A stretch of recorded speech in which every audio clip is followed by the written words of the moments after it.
Let's mic news at 7। Rajasthan के पूर्व मुख्यमंत्री अशोक गहलोत आज जयपुर में मीडिया से रूबरू हुए। इस दौरान उन्होंने आदर्श क्रेडिट कोऑपरेटिव सोसाइटी को करीब 15,000 करोड़ का घोटाला बताते हुए कहा कि लोगों को ऊंचे रिटर्न का लालच देकर उनकी जमा पूंजी को रियल एस्टेट में लगाया गया। उन्होंने बताया कि ईडी ने कई बार संपत्तियां जब्त की, लेकिन निवेशकों को अब तक पैसा नहीं मिला और करीब 22 लाख लोग न्याय का इंतजार कर रहे हैं। गहलोत ने जांच प्रक्रिया और सिस्टम पर भी गंभीर सवाल उठाए। इसके साथ ही उन्होंने कानून व्यवस्था, स्वास्थ्य सेवाओं और पानी की समस्या को लेकर की सरकार को घेरा। मुख्यमंत्री भजनलाल शर्मा पर निशाना साधते हुए गहलोत ने कहा कि सरकार को जमीन से जुड़े मुद्दों पर ज्यादा ध्यान देना चाहिए। पचपदरा रिफाइनरी में आग की घटना पर चिंता जताते हुए उन्होंने गहन जांच की मांग की। नई रिफाइनरी में आग लगती कभी मैंने सुना नहीं, और मैंने स्टडी करी है 25 साल में तक हुआ नहीं, वो मैंने आपको बता दिया। वो तो मैंने जो चिंता, वो भी चिंता प्रकट कर रही थी कि भाई नई रिफाइनरी बनी थी, आने वाले थे। अब किसी मुल्क का प्रधान दे के जाए, उसके पहले इतनी बड़ी दुर्घटना हो जाए, एसपीटी होती है, 2 दिन पहले पहुंच जाती है वहां, सब देखते करते हैं। वहां ये घटना इसको मामूली नहीं मान सकती, ये घटना बहुत बड़ी घटना ही है अगर कोई माने तो।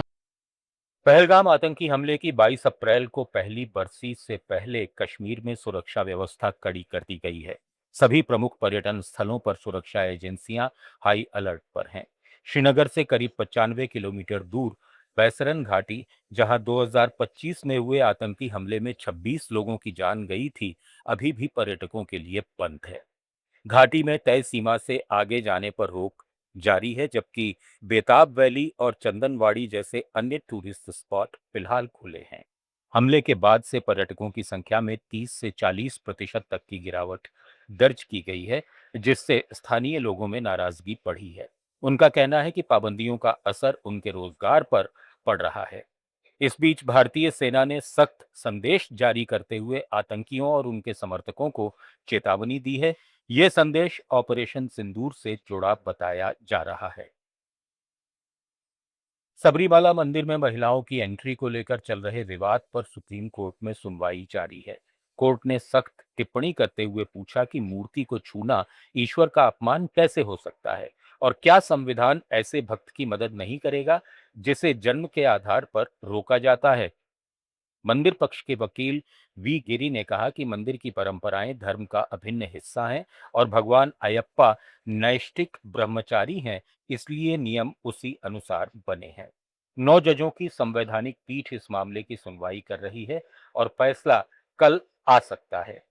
इससे पहले 1991 में केरल हाईकोर्ट ने 10 से 50 साल की महिलाओं की एंट्री पर रोक लगाई थी, जिसे 2018 में सुप्रीम कोर्ट ने हटा दिया था। केंद्रीय गृह मंत्री अमित शाह ने पश्चिम बंगाल के पश्चिम बर्धमान में रैली को संबोधित करते हुए कहा कि ये चुनाव सिर्फ भाजपा उम्मीदवार को, विधायक या कार्यकर्ता को मुख्यमंत्री बनाने का नहीं, बल्कि पूरे बंगाल को घुसपैठियों से मुक्त करने का चुनाव है। अमित शाह ने जनता से अपील करते हुए कहा कि 23 तारीख को कमल के निशान पर बटन दबाएं और 5 तारीख को भाजपा की सरकार बनाएं। उन्होंने वादा किया कि अगर राज्य में भाजपा की सरकार बनती है तो एक एक घुसपैठिए को चिन्हित कर बाहर निकालने का काम किया जाएगा। करने का काम, भाइयों बहनों, ये चुनाव जो है हमारे प्रत्याशी को एमएलए बनाने का चुनाव नहीं है। कोई भाजपा के कार्यकर्ता को मुख्यमंत्री बनाने का चुनाव नहीं है। ये चुनाव पूरे बंगाल को घुसपैठियों से मुक्त बनाने का चुनाव है, घुसपैठियों से मुक्त। न्यूज एट 7 में फिलहाल इतना ही। बने रहिए लेट्स माइक के साथ।